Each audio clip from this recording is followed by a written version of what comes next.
네, 8개 부처 장관에 대한 인선 발표, 그리고 김대기 대통령 비서실장에 대한 인선 발표 들으셨고요.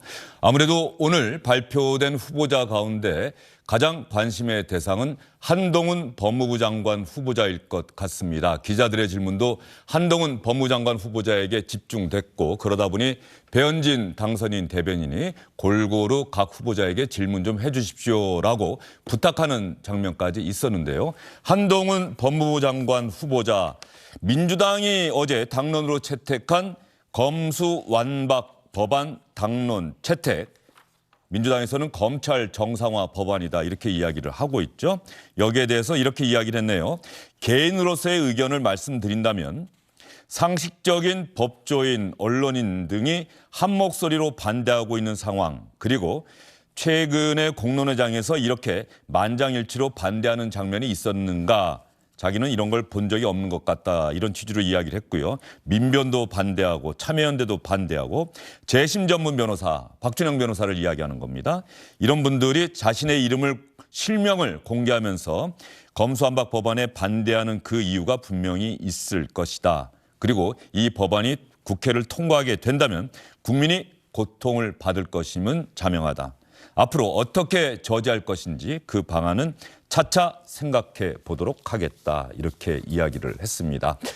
이런 상황이라고 한다면 민주당이 어제 당론으로 검수완박 법안을 이번 4월 임시국회에서 처리한다. 그리고 윤석열 정부가 출범하기 전에 국무회의에서 공포 절차까지 마무리하겠다라고 어제 밝힌 이후에 윤석열 당선인은 법무부 장관 후보자에 민주당에서 범죄인이다 이렇게 비판하고 있는 한동훈 검사장을 지명하는 것으로 정면으로 맞섰다 이런 평가도 나올 것 같습니다. 전재수 민주당 의원, 장성철 대구 카톨릭대 특임 교수와 함께 이야기를 이어가도록 하겠습니다. 두 분 어서 오십시오. 네, 반갑습니다.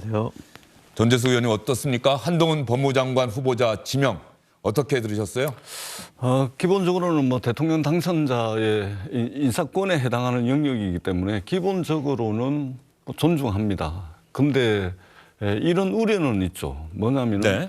한동훈 법무부 장관 내정자가 사실은 국가 공무원으로서 검찰청의 공무원이었죠. 근데 이분이 이제 그동안 보여왔던 여러 가지 언행을 보게 되면 공무원인지 정치인인지를 사실상 분간하기 어려울 정도로 정쟁의 한가운데 있었죠.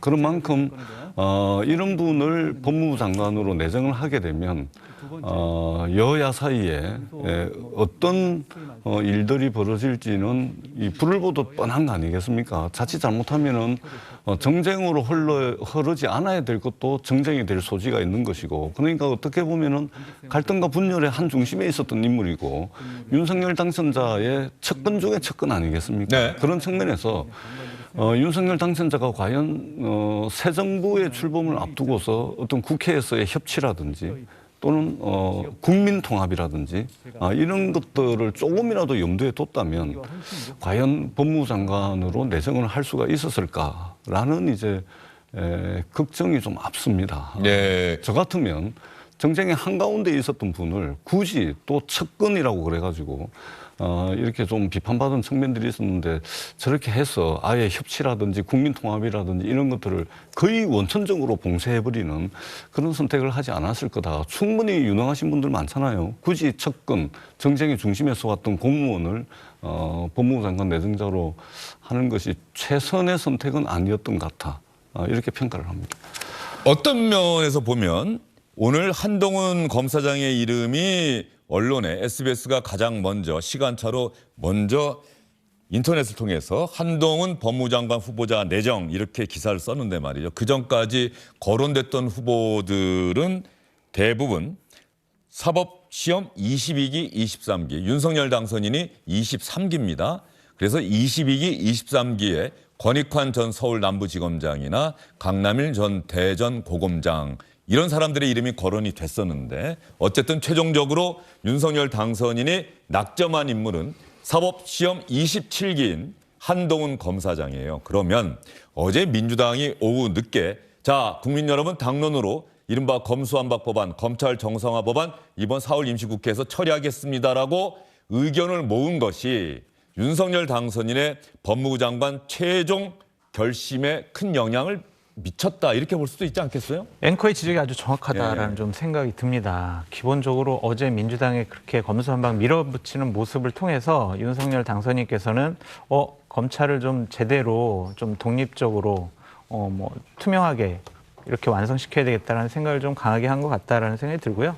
한동훈 검사장을 임명한 것 자체는 처음 들었을 때 되게 놀라웠어요. 와, 파격도 이런 파격이 없구나라는 좀 생각이 들었습니다. 후보 시절에 인터뷰를 통해서 중앙지검장은 왜 못해요? 검찰총장은 왜 못해요? 이런 얘기를 하셨지만 네. 그것을 다 넘어서서 법무부 장관 시킬 줄은 정말 몰랐다라고 말씀을 드립니다. 이거는 능력면하고 정치적인 논란 측면하고 좀 구별해서 생각을 해야 될 것 같아요. 능력면은 기본적으로 윤석열 당선인이 말씀하셨던 것처럼 수사라든지 법 집행이라든지 기획업무, 글로벌 스탠다드 이런 것들 충분히 하실 수 있는 분이다라는 생각이 들어서 법무 행정을 할 수 있는 최적의 능력자다. 이 부분은 동의를 하겠는데 과연 정치적으로 국회에서 청문회도 해야 되고 법무부 장관이 해야 될 여러 가지 사항들이 있는데 이것이 민주당에서 어떤 느낌일까? 한편으로는 좋아하기도 하고 한편으로는 뜨악하기도 하고 여러 감정이 들 것 같다라는 생각이 듭니다. 예. 한동훈 법무부 장관 후보자가 1973년생입니다. 지금까지 발표된 장관 후보자 가운데는 가장 나이가 어리지 않을까. 아직 만 나이로는 만 49살, 40대. 조금 전에 기자들의 질문이 한동훈 후보자가 사법시험이 27기고 김호수 총장이 아마 19기인가 그럴 거예요. 그렇게 된다고 한다면은 너무 검찰이 연소화되는 것 아니냐 이런 질문이 있었는데 이렇게 답변을 하더라고요. 한 분야에서 20년 넘게 일을 했고 나도 이제 나이가 한국 나이로는 50대다. 그런 사람이 어떤 장관을 하지 못한다라고 생각하는 것에 대해서는 동의할 수 없다. 이런 취지로 이야기를 했는데 제가 지금 얼른 찾아봤는데 말이죠. 노무현 대통령이 첫 법무부 장관 후보자로 지명했던 인물이 강금실 변호사였죠. 네. 강금실 변호사가 당시에 보니까 한국 나이로 47세, 그러니까 46세 정도에 지명이 됐더라고요. 40대. 어쨌든 당시에는 검찰 출신들이 법무부 장관 했던 관행에서 노무현 대통령이 판사 출신 변호사를 지명했다라고 하는 것이 상당히 화제가 됐었고 또 사법연수원이나 연배나 이런 측면에서 검찰총장이나 이런 사람들보다 더 후배다라고 하는 점이 상당히 화제가 됐었는데 이번엔 조금 전에 전재수 의원 말씀하신 것처럼 민주당 정부와 문재인 정부에서 초기에는 상당히 칭찬을 받았던 검사장인데 이제 조국 전 장관 가족과 관련한 수사 이후에는 정말 민주당에서 저런 검사들이 대한민국 검찰을 망가뜨리고 있다라고 하는 아주 강력한 비판을 했던 그런 상대였어요. 근데 한동훈 검사장이 법무부 장관 후보자가 됐다. 검수완박 당론 채택과 연관이 있다 없다 어떻게 보십니까? 있겠죠. 예. 그런 거 전혀 없이 그러한 것에 대한 고려 없이 한동훈 내정자를 저는 인선하지는 않았을 거다. 이렇게 보고 다만 저희들이 국정농단 수사를 할 때 특검을 응원하거나 또는 이제 윤석열 당선자를 응원한 적은 있어도 한동훈 검사장을 직접 응원한 적은 없다. 이 말씀을 드리고요. 어떻든 한번 봅시다. 네. 인사청문회도 좀 해야 되고 또 사실은 검찰이라는 조직이 역사적으로 보게 되면은 이제 위계 질서라든지 또는 기수 문화 이런 것을 굉장히 중요하게 생각지 않습니까? 특히 이제 보수 정권이 집권했을 때는 더더구나 엄격한 위계 질서, 기수 문화 이것들을 더 엄격하게 존중했던 측면들이 있거든요. 근데 지금은 파격을 넘어선 파격적 인사죠. 그렇기 때문에 지금 남아있는 22기, 23기, 24기 이 검사장분들 또 사표를 낼지 안 낼지 이것도 좀 지켜봐야 되는 것이고 그렇기 때문에 일단 저희들이 인사청문회를 통해 가지고 발목 잡게 하는 그런 인사청문회가 아니고 국민의 눈, 국민의 상식, 국민의 눈높이에서 저희들이 한번 검증을 통해 가지고 이제 법무부 장관으로서 이제 능력이 있는지 정책 역량이 있는지 한번 살펴보도록 하겠습니다. 다만 아까도 말씀을 드렸듯이 이게 새 정부가 출범을 합니다. 출범을 하게 되면 뭔가 이제 이 인사라는 것은 메시지거든요. 네. 그냥 사람을 배치하고 끝나는 것이 아니고 인사를 통해서 국민들에게 새롭게 출발하는 행정부의 어떤 국가 경영에 대한 방향, 비전, 철학, 말하자면 구상 이런 것들을 내보이는 것인데 지금 이제 복지부 장관 같은 경우는 40년 친구, 뭐 능력이 있으면 괜찮습니다. 네. 근데 지금 컨셉 자체가 40년 친구 또 척건 중에 척건을 말하자면 인사를 하면서 어떤 변화와 혁신이라든지 국민 통합이라든지 또는 우리 사회의 다양성을 반영하는 그런 이제 인선하고는 상당히 거리가 멀어진 것이 아닌가 이런 이제 아쉬움이 있는 것입니다. 요 한 말씀만 더 드리자면 며칠 전에 미국의 이제 연방 대법원에 대법관 인선이 있었습니다. 네. 거기에서 1789년도에 미국 연방 대법원이 이제 설립이 되는데 233년 만에 네. 최초로 역사적 순간이라고 바이든 대통령이 표현을 했는데 첫 흑인 여성 대법관이 배출이 됐습니다. 네. 그러면서 바이든 대통령은 역사적 순간이고 미국의 최고 법원에서 미국 사회의 다양성을 반영할 수 있는 그런 역사적 순간이다. 이렇게 이제 표현을 했는데 인사가 좀 이런 인사는 하나도 없고 지금 이제 정쟁의 중심 또는 정쟁으로 가파르게 흘러갈 가능성이 있는 이런 이제 장관 후보자를 통해 가지고 새 정부가 출발을 한다는 것에 대해서 심히 우려스럽고 유감스럽다는 말씀을 드립니다. 전재수 의원님 말씀 들으면서 여러 가지 생각이 제 머릿속을 지나가고 있는데 말이죠. 일단 이 질문 드려볼게요. 어제 민주당이 검찰 정상화 법안, 이른바 검수완박 법안 당론으로 채택해서 이번 달 임시국회에서 처리하겠다라고 의견을 모으는 순간 사실은 국회에서 이건 윤석열 당선인의 의지와는 별개로 여당과 야당의 협치는 사실상 물 건너간 거죠. 그렇죠? 그거는 국민의힘이 정면으로 반대하고 있는 법안을 당론으로 채택하는 순간 이제 그때부터는 이 법안을 놓고 여야 간의 협상이라고 하는 것은 말은 협상한다고 하지만 이건 협상이 안 되는 대상 아닙니까? 그건 민주당은 하겠다라고 하는 거고 국민의힘은 안 된다라고 하는 거고. 그러니까 국민들께서 그런 우려를 많이 하시는데요. 저희들이 이제 아무런 프로세스 없이 그냥 하겠습니까? 절대 그렇지가 않습니다. 예를 들면 저희들이 지금 대선에서 패배하고 난 뒤에 민주당 구성원들의 거의 대다수가 가장 우려하는 것이 뭐냐면 끊임없이 발목 잡기만 하는 레슬링 선수로 국민들께 인식이 되는 순간 영원히 국민들의 마음을 얻을 수 없기 네. 때문에 통 크게 협력할 것은 협력하고 대안 없이 비판하지 않는 유능한 정당. 그러나 국회에서 야당이 존재해야 되는 이유에 대해서 말하자면 제대로 국민들께 존재 이유를 내보이는 강한 야당이 되겠다라는 이제 자세를 가지고 있습니다. 그리고 윤석열 행정부는 5월 10일 날 출범을 합니다. 네. 이 법은 4월이면 끝이 나고 문재인 정부와 함께 과도기적 체제로서 검찰 정상화가 그동안 쭉 있어 왔는데 이제는 검찰 정상화법 검찰개혁법을 문재인 정부가 끝나는 그 시점에서 마무리 짓고 새 정부가 출범을 하게 되면 또 다른 이제 협치의 분위기 이것을 민주당이 만들어 나갈 겁니다. 그렇기 때문에 이거 하나 때문에 민주당이 어떤 협치를 깬다거나 또는 윤석열 정부 5년 내내 그럴 것이다. 전혀 그런 우려는 하지 않으셔도 된다. 이 말씀을 분명하게 드리도록 하겠습니다. 예, 전재수 의원님 말씀을 이렇게 하셨는데 조금 전에 이제 한동훈 후보자에 대한 인사청문회가 시작이 되면 민주당 의원들이 또 어떠한 질문을 할까 이런 예상을 하게 되면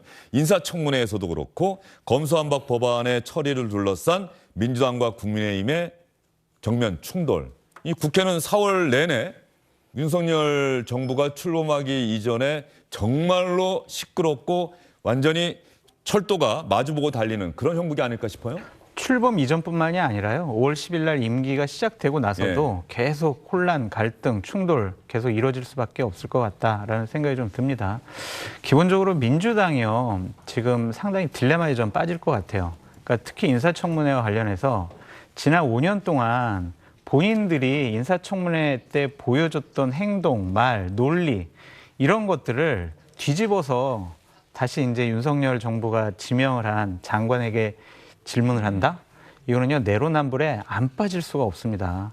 그런 부분을 어떻게 잘 처리할 것인지를 민주당 스스로 잘 알아야 될 것 같다는 생각이 들고요. 기본적으로 저는 25일 남은 정권 아니겠습니까? 그 정권이 형사사법 체계의 가장 중요한 부분인 검찰의 수사권을 폐지한다라는 법안을 독단적으로 자기네들의 힘을 이용해서 밀어붙이기식으로 처리하겠다라고 대국민 선전전을 하는 것 자체가 이거는 부적절하다는 생각이 들어요. 이제 물러나는 정권 아니겠습니까? 그럼 새로운 정권이 일할 수 있도록 새로운 정권이 출범을 하면 그 당시에 여당과 야당이 다시 머리에 맞대고 다시 한번 논의해야죠. 왜 이렇게 조급하게 합니까? 예. 그러니까 다른 정파적인 이해관계가 있는 거 아니야? 이런 공격을 받는 겁니다. 산수를 제가 해보니까 26일 남았네요. 오늘 죄송합니다. 13일이니까 17일에 5월 9일까지가 임기니까 26일 남았고요. 그러면 저희가 한번 정리를 한번 해보죠. 장선철 교수가 학생들에게 이제 질문을 받았어요. 윤석열 당선인은 왜 한동훈 검사장을 법무부 장관으로 지명했을까요?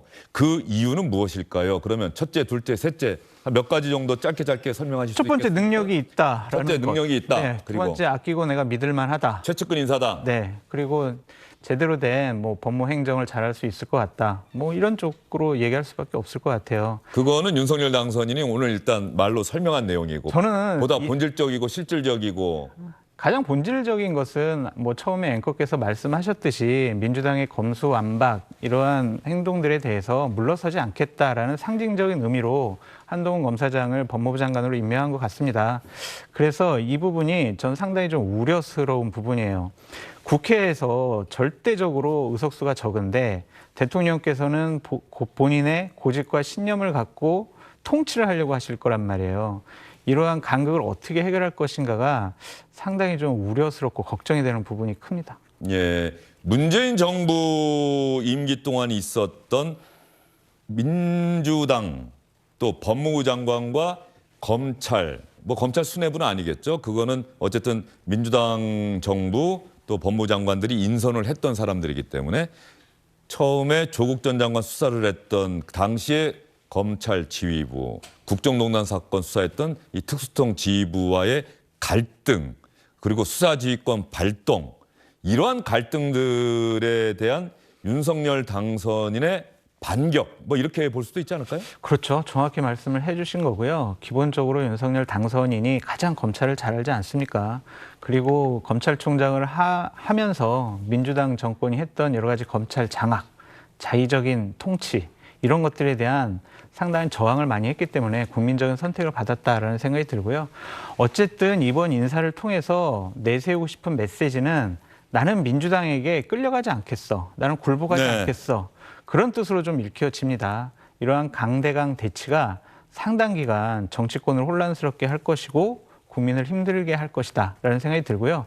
이 부분이 분명히 지방선거에 큰 영향을 미칠 거예요. 이제 여론전을 할 수밖에 없을 겁니다.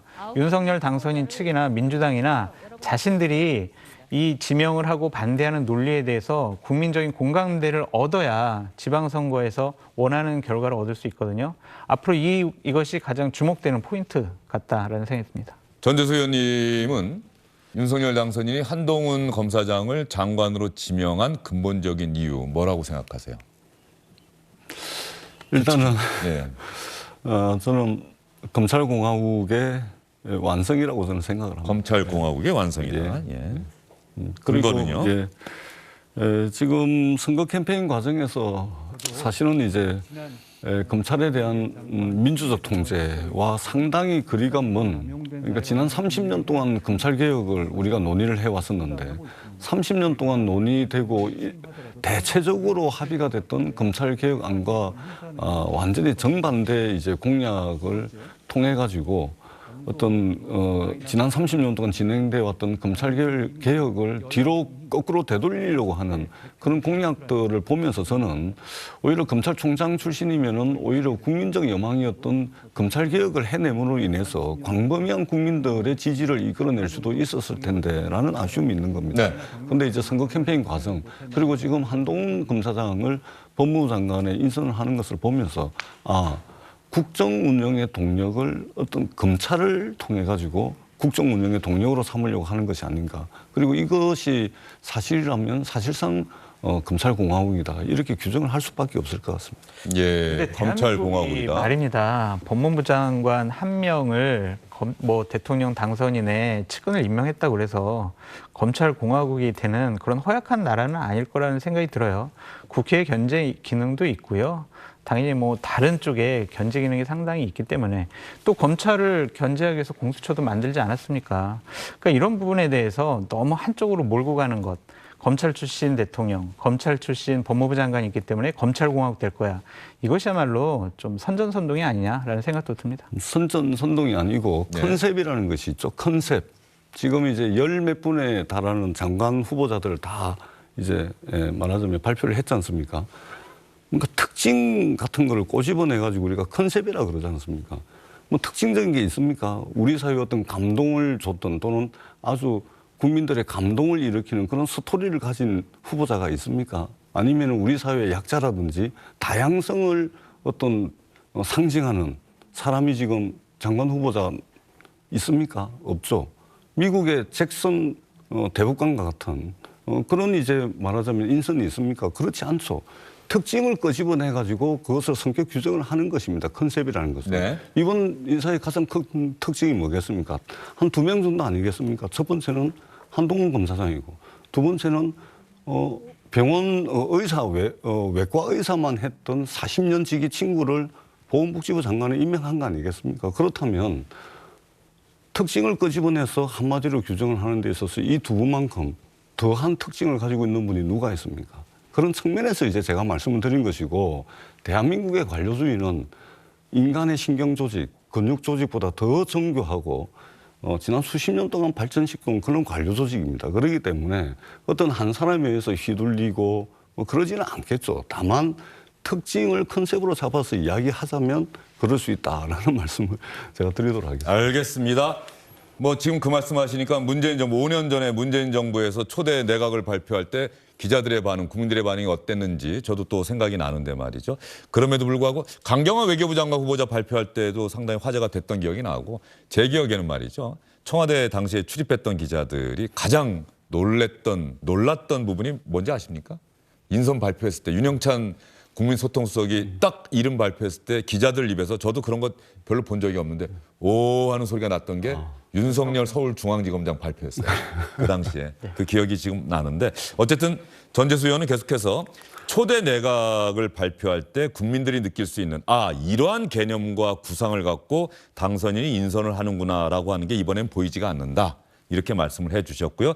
또 한동훈 검사장 임명을 검찰공화국의 완성이라고 하는 부분에 대해서 또 장성철 교수는 그러한 또 인식과 용어야말로 선전선동이다 이렇게 또 반대가 되는 의견을 얘기를 해주셨는데 한 말씀만 또 왜 이게 제가 이게 새 정부가 출범을 하는데 사실은 응원하고 박수를 보내는 것이 인지상정입니다. 잘 되기를 바라죠. 윤석열 당선자를 찍지 않았던 국민들도 그러나 5년 동안 나라를 이끌어야 될 분이기 때문에 잘하길 바라는 것이 인지상정일 겁니다. 그래서 대개의 경우 이제 당선이 되고 난 뒤에 국정 운영을 잘할 것 같다라는 이제 여론조사가 오게 되면 상당히 70% 이상씩 이렇게 이제 여론조사 결과가 나오지 않습니까? 마찬가지입니다. 그럼에도 불구하고 이 내각 인선에 대해서 저희들이 좀 비판을 좀 하는 이유는 뭐냐면 인수위원회에서 어떤 정부 조직에 대한 구상도 지금 발표를 안 했습니다. 저는 인수위원회를 가동을 해가지고 정부 조직 개편안을 내지 못한 첫 번째 아마 인수위원회가 될 겁니다. 네. 이것은 굉장히 심각하거든요. 국가 경영을 5년 동안 국가 경영을 하는데 어떤 방향으로 어떤 시대의 변화를 담아가지고 정부 부처를 개편을 하겠다. 또 정부 부처는 단순히 정부 부처의 개편에 머무르는 것이 아니고 사회 변화를 담아내고 민간을 선도하고 민간을 지원하고 하기 위해서는 정부 조직 개편이 굉장히 중요한 겁니다. 예를 들면 과학기술부 장관을 부총리로 격상시키겠다. 항공우주청을 만들겠다. 재외동포청을 만들겠다. 그다음에 기재부의 기획예산 이거를 어떻게 좀 손을 좀 보겠다. 이런 것들이 여야 3당 대선 후보의 공통 공약이었지 않습니까? 그리고 지금은 4차 산업혁명 오고 있죠. 기후위기가 일상적인 재앙으로 지금 오고 있죠. 뿐만 아니라 윤복합 시대이기도 하죠. 그다음에 민간에 비해서 관료 조직이 조금 더 정체되어 있고 말하자면 이 변화에 좀 뒤떨어진 모습을 보이는데 이런 부분들을 좀 담아내는 이것도 지금 못하고 인선도 이렇게 되니까 저희들이 조금 더 비판적일 수밖에 없다. 이 말씀도 아울러서 드리도록 하겠습니다. 예. 저도 한 말씀만 드리면 전재수 의원님 말씀 다 100% 옳아요. 그러면 문재인 정권에서 왜 그러한 일들을 왜 안 벌였는지 그것이 저는 상당히 궁금하다라는 생각이 들고요. 기본적으로 정부 조직 개편 제가 인수위 쪽에 알아보니까 기본적으로 안은 다 마련되어 있는데 어쨌든 이 부분은 지방선거 후에 민주당과 더 논의를 해보고 협상을 해봐서 통과될 만한 안들을 내놔야지 이런 것들이 밀어붙이기로 하면 국회에서 100% 이거는 통과가 안 됩니다. 민주당 협조가 절대적으로 필요한 부분이죠. 민주당 의석이 워낙 많아서 말이죠. 그렇죠. 그러니까 예. 설득을 하겠다라는 것이지 이것이 준비가 안 돼 있다라고 하는 것은 좀 매도가 아니냐라는 대통령 집무실 이전이 너무나 또 그렇죠. 강력했기 때문에 여기에 정부 조직 개편까지 만약에 또 네. 제기가 되면은 예, 너무 예. 쟁점들이 많아지는 거다. 예, 예. 절차와 과정상 이러한 5년 동안 이러한 정부 조직의 구상을 가지고서 국가 경영을 하겠다라는 큰 그림을 내놓고 그리고 야당하고 대화하고 국민 의견을 수렴하는 과정이 맞는 것이죠. 예. 구상도 제가 그림도 없이 그 의견을 말씀하시니까 구하겠다. 말이죠. 예. 전재수 의원님 아까 그 충분히 말씀하셨다고 생각이 들고요. 그 말씀하시니까 이 검수완박 어제 당론 채택과 관련해서 저도 궁금한 게 많아서 잠시 후에 이제 전재수 의원님께 좀 질문을 드리도록 하겠습니다. 자, 오늘 한동훈 법무장관 후보자에게 관심이 많았는데 말이죠. 사법연수원 27기 너무 연소화되는 것 아니냐, 검찰 조직이. 이런 질문에 대한 한동훈 후보자의 답변이 있었죠. 저도 한국 나이로 50대고 말이죠. 한 분야에서 20년 넘게 일을 했는데 장관 일을 못한다는 생각을 저는 하지 않습니다. 이렇게 답변했는데 한번 들어보겠습니다. 그래서 27기신데 사실 27기신데 가뜩이나 연소화된 이제 검찰이 더욱 그 연소화 심해지는 것 아닌지. 연소 뭐 나이나 기수를 말씀하신다면 대한민국은 이미 여야 공히 20, 30대 대표를 배출한 진취적인 나라입니다. 제가 지금 거의 50이 됐고 그리고 공직 생활에서 이 분야에서만 20년 넘게 근무를 했습니다. 이런 정도 경력을 가진 사람이 나이나 경력 때문에 장관직을 수행하지 못할 만한 나라는 아니라고 생각하고요. 그리고 기수 문화는 국민의 입장에서는 철저히 아주 지엽적인 겁니다. 제가 그동안 해온 경험을 바탕으로 용기와 헌신으로 최선을 다할 거라는 말씀을 드리겠습니다.